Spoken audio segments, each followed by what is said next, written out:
लामो समयपछि म यो सुन्दैछु र आजको दिनलाई स्मरण गर्दाखेरि म 47 वर्ष अगाडि म यहाँको ध्यानमा आकर्षण गर्न चाहन्छु। म पूर्व स्मरण गर्न चाहन्छु कि कस्तो परिस्थितिमा कस्तो परिवेशमा एउटा जिससको स्थापना भएको थियो भन्ने कुरा। यसभन्दा अगाडि पनि मैले भन्दै आएको थिएँ। यद्यपि एउटा ब्रिफ हिस्ट्री स्थापना काल मनाउने वर्षमा समयमा घडीमा हामी ती दिनहरू स्मरण गरौँ जुन दिन संस्थापक सदस्यहरूको मस्तिष्कमा के दौडिरहेको थियो र त्यो मस्तिष्कमा दौडेको त्यो सोच त्यो विचारले कस्तो परिणाम ल्यायो। जसको कारणले गर्दा आज 48 वर्षसम्म न्यायपीठसम्म पोखरा जेसिसले जुन सम्मान पाएको छ र यो प्लेटफर्म यो अवसरबाट पूर्व राष्ट्र अध्यक्षज्यूहरूदेखि लिएर पूर्व शाखा अध्यक्षज्यूहरूले समाजको विभिन्न सङ्घ संस्थामा गएर सामाजिक सङ्घ संस्थामा व्यापारिक प्रतिष्ठानमा गएर जुन नेतृत्व प्रदान गरिरहनु भएको छ यो हाम्रो लागि एउटा सफलको कुरा हो। वास्तवमा 1974 को अन्त्यतिर कुरा हो। 1974 को अन्त्यतिरको कुरा हो कि पोखरामा जेसिस शाखा उद्घाटन हुँदैछ भन्ने कुरा थाहा पाएपछि नेपाल भ्रमणमा आउनुभएका बम्बईका मदार जेसिस भन्ने एउटा शाखा थियो। धेरै शाखा मध्ये मदार जेसिस भन्ने एउटा शाखा थियो। त्यो शाखाको vice president JC Shashi Desai Air इन्डियामा काम गर्नुहुन्थ्यो। उहाँको भ्रमण थाहा पाएपछि काठमाडौँ जेसिसले पोखरामा उहाँले भ्रमण गरेर पठाउनु भयो। हाम्रो शाखा एफिलिएसन पाइसकेको अवस्था थिएन र उहाँले हामीलाई ओरिएन्टेसन दिनुभयो र जेसिसको आधारभूत अवधारणाहरू सिद्धान्तहरू यसका आदर्श र मूल्य र मान्यताहरू त्यतिखेर हामीले महसुस गर्ने मौका पायौँ। त्यसपछि कलकत्ता जेसिसबाट आउनुभएका केही मित्रहरू थिए। सुनिल सोप्ती भन्नेहरू थिए। मलाई एकजना नाम याद आयो जो पछिल्लो वन नेपाल इन्डियन जेसिसको उहाँ नेसनल ट्रेनर पनि भन्नुभयो र पूर्व राष्ट्रिय अध्यक्ष भन्नुभयो जेसी इन्डियाको। उहाँले पनि आएर हामीलाई ओरिएन्टेसन दिनुभयो। यसरी हामी संस्थापक सदस्यहरूले सुरुका वर्षहरूमा जेसिसको आधारभूत आवश्यकता जेसिसको आधारभूत सिद्धान्तहरू मर्महरू मूल्य र मान्यताहरूलाई हामीले आत्मसात गर्ने अवसर पायौँ। त्यसैले हामी त्यतिखेर संस्थापक मित्रहरू गहिरेर चिन्तन गर्ने अवस्थामा हामीले मौका पाएका थियौँ र हामी केही साथीहरू मेरो बुवाको दोकान भैरवपुरमा हामीहरू त्यहाँ छटफुट गरेर बसिरहेका थियौँ। केही युवाहरू टोलका केही युवाहरू जो पछि जेसिस बने भनौँ न र हामी गुनास गर्दै थियौँ। नगर पञ्चायतले पोखराको सहर सभा गरेन, यस्तो गरेन उस्तो गरेन भनेर हामी गुनासो गर्दै थियौँ। त्यो गुनासो गर्ने क्रममा एकजना काठमाडौँ जेसिसका मित्र मेरो आफन्तको नाताको हिसाबले उहाँ आएर भन्नुभयो ठिटहरू के भन्नु हो होइन हामी नगर पञ्चायतमा हामी यहाँ गुनासो गर्दैछौँ कि नगर पञ्चायतले के पनि गरेन भनेर। अनि उहाँले मेरो बुवासँग यसो भोट भेट गरिसकेपछि आएर भन्नुभयो गुनासो गर्ने होइन जेसिस गर्नु भन्नुभयो। त्यो जेसिस शब्द पहिलोदेखि सुनेको थियो के हो जेसिस। उहाँको वालेटबाट उहाँले एउटा भिजिटिङ कार्ड निकाल्नुभयो। त्यो भिजिटिङ कार्डको पछाडि जेसिसका 5-6 आस्थाहरू थिए। पहिलो आस्था र अन्तिम आस्था त्यो हामी जो कहिले पनि बुझ्ने कुरा हो र जो कोही युवाहरूलाई पनि छुन्थ्यो। वास्तवमा ईश्वरमा आस्था मनुष्य जीवनलाई सार्थकताको उद्देश्य प्रदान गर्दछ कि मनुष्य के जीवनको सबभन्दा सार्थक काम भनेको मनुष्यको सेवा हो। यो दुईटाले युवाको हृदय नछुने सायद कमै हो। त्यो दुईटा आस्थाले हामीलाई प्रभावित पारेपछि 4-5 दिनभित्र म काठमाडौँ गएँ र काठमाडौँ जेसिसका त्यतिखेरका शाखा अध्यक्ष पूर्व जेसी भाइस प्रेसिडेन्ट पूर्व राष्ट्रिय अध्यक्ष गजेन्द्र बहादुर श्रेष्ठ खिचापोखरी घरमा गएर त्यहाँ भेटेर विधान लिएर पोखरामा 21 जना कति 20 जना 20-21 जना हामी युवाहरू जम्मा गरेर त्यतिखेर होटल याद थियो मधुपुरमा। होटल याद थियो हाम्रो स्वर्गीय भाइस प्रेसिडेन्ट मिन बहादुर गुरुङको घरमा होटलमा। त्यहाँ लोकल खुट्टा काटेर अनि हामीले तदर्थ समिति गठन गर्यौँ। केशव राज अध्यक्षज्यूको हजुर तपाईँ हुन्थ्यो है थ्याङ्क यू। हामी तदर्थ समिति गठन गऱ्यौँ र हामी मैले को अध्यक्ष बन्यो भन्दाखेरि अब म बोल्न सक्ने थिएन, बोल्न सक्ने थिएन राम्रोसँग। अन्तर्राष्ट्रियको अगाडि सिडिओको अगाडि कसरी बोल्ने भन्ने मलाई त्यो एउटा धर्म सङ्कट परेको थियो। जेसिस ल्याएको हिसाबले मै बोल्नु पर्यो वास्तवमा, तर मैले त्यो आँट गरिनँ किन बोल्न सक्ने हिम्मतै थिएन मेरो, त्यो आँटै थिएन। अनि त्यतिखेर हामीमध्ये को थियो ठुलो उमेरले पनि हाइट अग्लो मोटो घाटो केशव दाइ तपाईँ गर्नुपर्छ भनेर उहाँले हामीले संस्थाको अध्यक्ष रूपमा हामीले स्थापना गऱ्यौँ।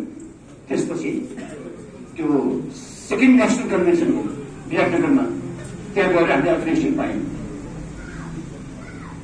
पहिलो 6 महिना हामी युवामा जोस थियो, जागरण थियो, ऊर्जा थियो। त्यतिखेर बुवाले यसो बिजनेस हेरेको थियो, हामी के पनि गर्नु पर्ने वाला थिएन त्यतिखेर, समय थियो। काठमाडौँ जेसीले यो बनायो, पाटन जेसीले यो बनायो, हामीले पनि यो गर्नुपर्छ भनेर हामीले यति ऊर्जा थियो, जोसै जोस थियो, होस कम थियो। 6 महिनापछि अध्यक्षज्यू र कोषाध्यक्ष अनि उहाँ पनि स्वर्गवास भइसकेको छ, समर्थ छन्। उहाँ दुईजनाको विवाद भएपछि जेसिस कोलाप्स भयो। अब दुवैजना नआउने मिटिङमा, बैठकमै नआउने, दुवैजना नआउने, अध्यक्षले बैठक नबोलाउने, कोही पनि नआउने। त्यसपछि 75, 76, 77 त्यो 3 वर्ष म घर घर गएर यो शाखालाई जसरी पनि हामी बचाउनु पर्छ, भोलि आउने युवाहरूको लागि यो संगठनलाई हामीले बचाउनै पर्छ भनेर घर घर गएर एज करेक्सन गरेर, ड्युज करेक्सन गरेर नेपाल जेसिस पठाउनु थिएँ। र त्यो पहिलो 3 वर्षको महाधिवेशन पनि पोखराबाट म एक्लै थिएँ, प्रायः जस्तो म एक्लै थिएँ। यो मलाई अवसर पनि हो, यो मलाई सौभाग्य पनि हो। अनि 78 मा जब फेरि शाखा अधिवेशन आयो, शाखा अधिवेशन भन्दा यसरी हुन्थेन हाम्रो, टेबलमा बसेर आफै चल्ला गरिदियो। अनि शाखा अधिवेशन मैले फेरि के भने अर्को एकजना हाम्रो पास्ट प्रेसिडेन्ट हाम्रो चाहिँ रविन्द्र गुरुङ भाइ जस्तो एकदम ज्याङ्गो अर्को दाइले खोजेर मैले शाखा अध्यक्ष गर्नको लागि अझै छिन्छन्। उहाँ पनि बित्नु भयो, गार्डन होटल भन्ने थियो उहाँको चाहिँ टुरिस्ट होटल लेक साइडमा, ड्याम साइडमा। उहाँलाई मैले प्रेसिडेन्ट थिएँ, तपाईँ अध्यक्ष बन्नुहोस्, सबै काम म गरिदिन्छु, भित्रभित्र सबै लेखापढी काम गरिदिन्छु भने हुन्छ भन्नु उहाँले। त बैठकमा आइनु होइन, अनि म तर फोन गर्दैछु, उहाँले खोज्दैछु। अनि उहाँको कुनै अत्तो पत्तो नलागेपछि मलाई आयुराज मुनिहरूले घाँस समातेर लगेर तैँले यो पोखरा जेसी ल्याएको होइन, यो घाट गरेर ल्याएको होइन, तैँ बस्छ अध्यक्ष भनेर मलाई कुर्सीमा जानु भयो। मलाई डराइ गएर कुर्सीमा बसेँ म। त्यसपछि त्यो वर्षदेखि नयाँ ऊर्जा, नयाँ गति लिँदै गयो।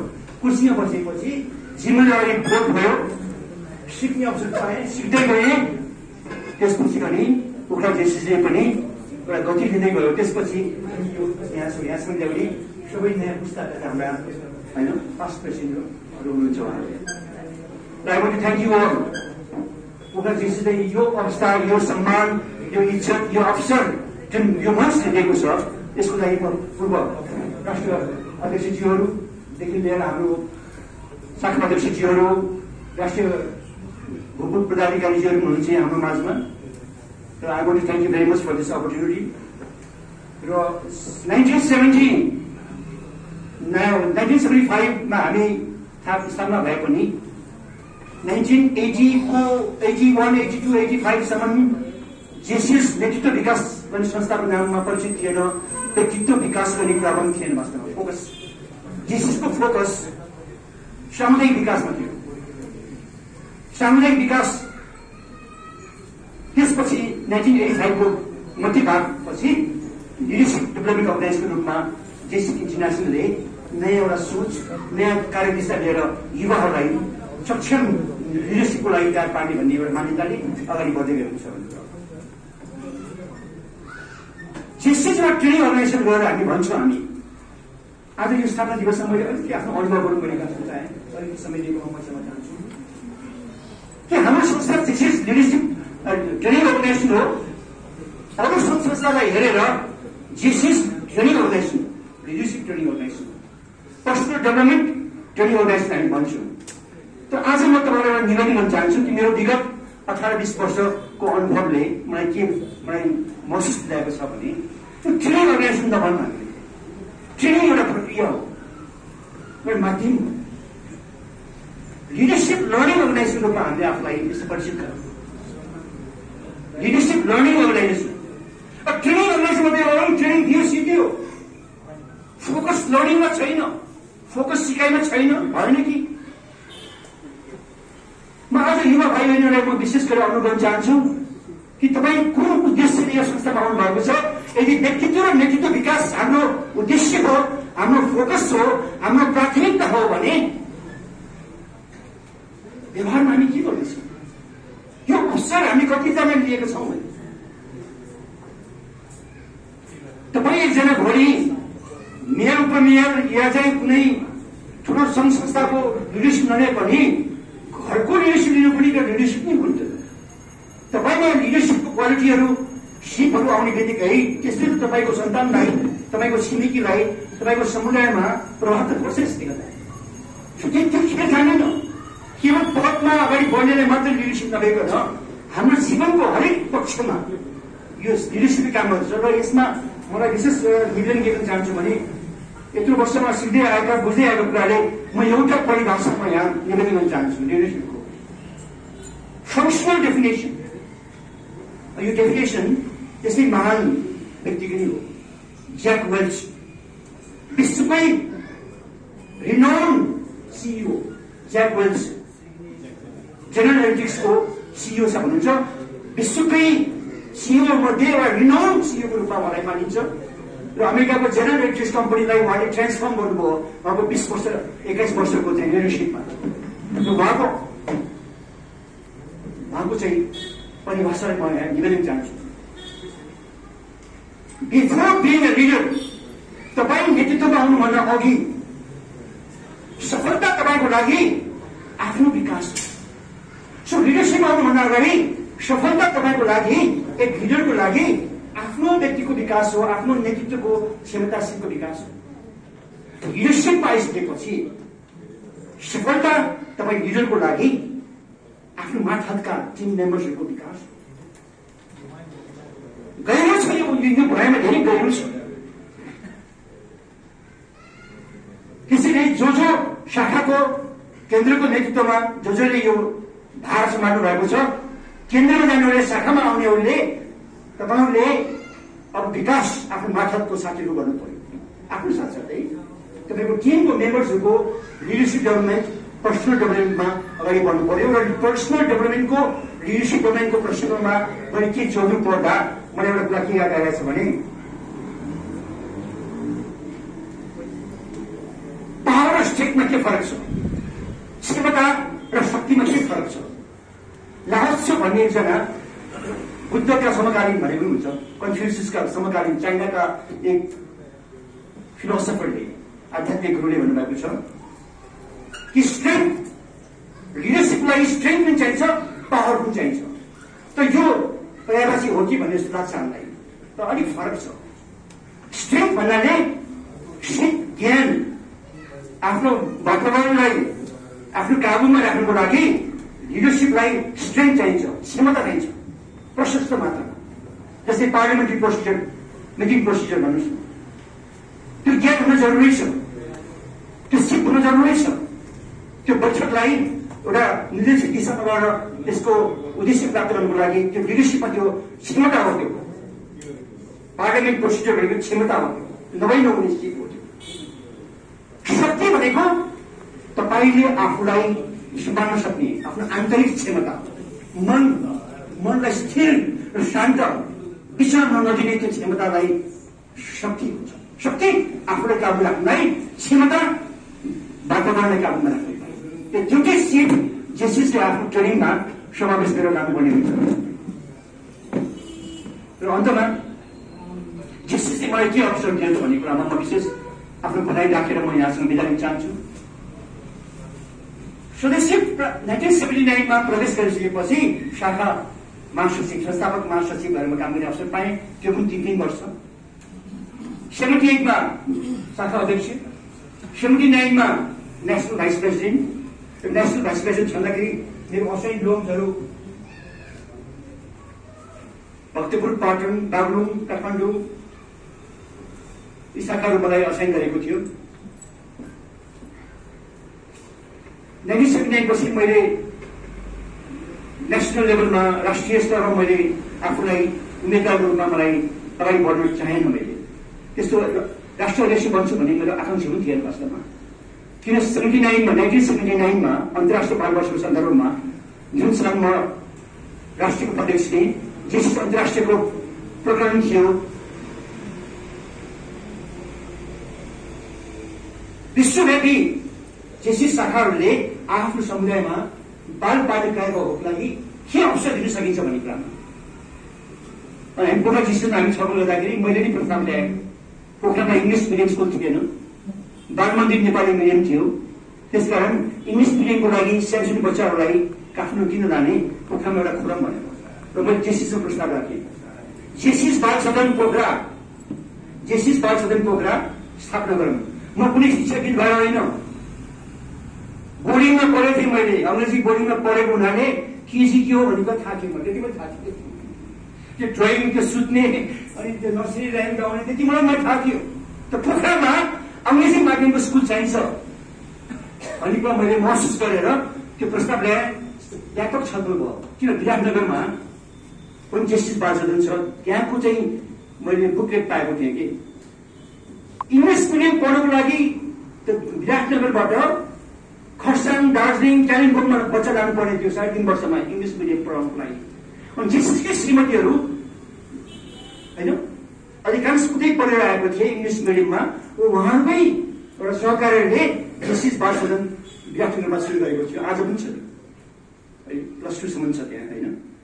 त्यो अहिले कसै चलाइरहेको छ, तर जेसिस बाल सदन विराटनगर छ। मैले त्यही मोडालिटीबाट पोखरामा जेसिस बाल सदन खुलाम भनेर त्यो श्रेय जेसिसले दिनुपर्छ भन्ने व्यापक छलफलपछि आजलाई उम्मेदवारले भन्नुभयो, ए तिमीले चलाउने छ होइन, अर्को मान्छे खोज, हामी जेसिसले यसो लफडा गर्दैनौँ भन्नुभयो उहाँले। यो जनरल ग्यारेन्टी योजना लिएर हामी जेसिसले यो लफडा गर्दैनौँ भनेर। अनि पछि मलाई त बुवाको दुकानबाट मलाई भाग्नु थियो मलाई होइन। उमेर 25, 26, 27 पुगिसकेको थिएँ। हाई ऊर्जा थियो। बुवाको कपडाको दोकानमा 6 देखि 6 बजे म बस्न सक्ने अवस्था थिएन। मैले भाग्ने अवसर खोजिरहेको थिएँ। यही बेलामा म त्यो स्कुल चलाउँछु भनेर म आफै हाम फालेर बुवाको बाह्र मैले बिदा लिएर बाहिर गएँ। यो अवसर थियो मेरो लागि। 50 जना विद्यार्थी र 6 जना इङ्ग्लिस मिडियमबाट पढाउने हामीले दिदीबहिनीहरू खोजेको थियौँ हामीले पोखरामा। पछिको 2टा हाई स्कुल भयो, कलेज भयो र शिक्षाको क्षेत्रमा जेसिसले पनि यो समुदायमा ठुलो योगदान गरेको छ भन्ने म यहाँलाई विशेष निवेदन गर्न चाहन्छु। ठिक छ, जेसिसले गर्छ, त्योभन्दा अगाडि पहिला हामी सिक्ने कि नसिक्ने हो भने जेसिस छोडेर जानुहोस् प्लिज।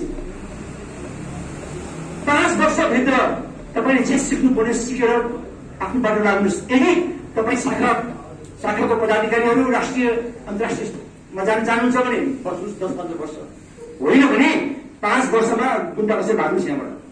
यहाँ बस्, यहाँ हल्लिने ठाउँ, यहाँ चाहिँ यहाँ हल्लिने ठाउँ र यहाँ खुट्टा तान्ने होइन। यो सिक्ने अवसर हो र सिक्नुपर्छ र सिकेपछि मात्रै हामी आफ्नो क्षेत्रमा अगाडि बढ्नु। अहिले मलाई खुसी लागिरहेको छ, फेसबुकमा हेऱ्यो भने कति धेरै जेसिस साथीहरू अब वडा अध्यक्षदेखि लिएर मेयरमा उठ्नेवाला छन्। यहाँ पनि हामी आवाज सुनिरहेको छौँ। यहाँ पनि 15 वर्ष अगाडि जेसिसले आफ्नै पार्टी खोल्नु पर्दो रहेछ। जेसिसले पार्टी होइन कि जेसिसहरू मिलेर छुट्टै पार्टी खोलेर जेसिसमा ट्रेनिङ लिएको युवाहरूले त्यो पार्टी खोलेको भए आज हामी नम्बर 1 डेमोक्रेटिक संगठन हुन्थ्यो वास्तवमा। त्यो कुनै पनि पार्टी भन्दा हामी सिस्टममा चलिरहेको छौँ, कुनै पनि पार्टी भन्दा। अब यो सोच ढिलो भयो। अब तपाईँहरूले सोच्ने पालो यो अलिकति धेरै फेरि कुरामा। अब म यहाँसँग बिदा हुन्छु। जेसिसले मलाई धेरै दिएको छ, त्यही हिसाबले म जेसिसलाई पनि जेसिस भएर अझ म दिन चाहन्छु। उमेरको हिसाबले म 71 मा प्रवेश गरेँ। अझ 80-85 वर्षसम्म यही जोस जाँगरबाट अगाडि बढ्न पाऊँ भन्ने यहाँको शुभकामना चाहिँ 48 एनिभर्सरीको लागि बधाई छ यहाँसम्म। Thank you.